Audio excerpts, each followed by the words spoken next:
नमस्कार, मी किरण Palkar. Crime diary news चॅनलमध्ये आपले स्वागत आहे. पाहूयात आजच्या ताज्या बातम्या. जयसिंगपूरमध्ये पुन्हा दहशत. भर दिवसा चाकू हल्ला.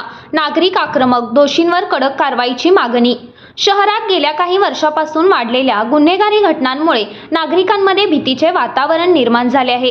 याच पार्श्वभूमीवर दिनांक 6 डिसेंबर रोजी दुपारी गल्ली नंबर 11 येथे पुंडलिक गाडीवर याने शाहरुख मुजावर व आकाश नलवडे यांच्यावर चाकूने जीवघेणा हल्ला केल्याची गंभीर घटना घडली आहे. ही घटना भर दिवसा झाल्यामुळे कायदा सुव्यवस्थेवर प्रश्नचिन्ह उपस्थित झाले आहेत.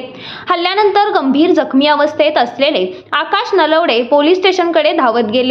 वाटेत क्रांती चौकात पोलीस गाडी व कर्मचारी उपस्थित असतानाही जखमी युवकाने मदतीची विनंती केली असता संबंधित पोलीस कर्मचाऱ्यांनी त्याला धुडकावून लावल्याचा आरोप करण्यात आला आहे.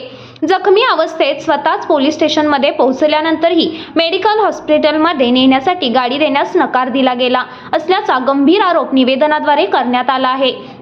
या पोलिसांच्या निष्काळजीपणामुळे जखमी युवकाचा जीव धोक्यात येण्याची शक्यता निर्माण झाली होती.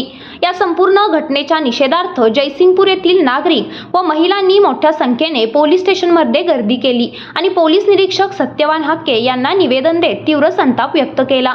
निवेदनामध्ये हे ठामपणे स्पष्ट करण्यात आले की आरोपी पुंडलिक गाडीवर याच्यावर तात्काळ गंभीर गुन्हा दाखल करून अटक करावी. त्याचे पूर्वीचे गुन्हे तपासून त्याला जयसिंगपूर व कोल्हापूरचे जिल्ह्यातून हद्दपार करावे. कर्तव्यात कसूर करणाऱ्या पोलीस कर्मचाऱ्यांवर कडक विभागीय कारवाई करावी, अन्यथा नागरिकांकडून तीव्र आंदोलन छेडण्यात येईल असा इशारा देण्यात आला आहे. या घटनेनंतर जयसिंगपूरमध्ये भीतीचे वातावरण पसरले असून सर्वसामान्य नागरिकांच्या सुरक्षिततेचा प्रश्न पुन्हा ऐनीवर आला आहे.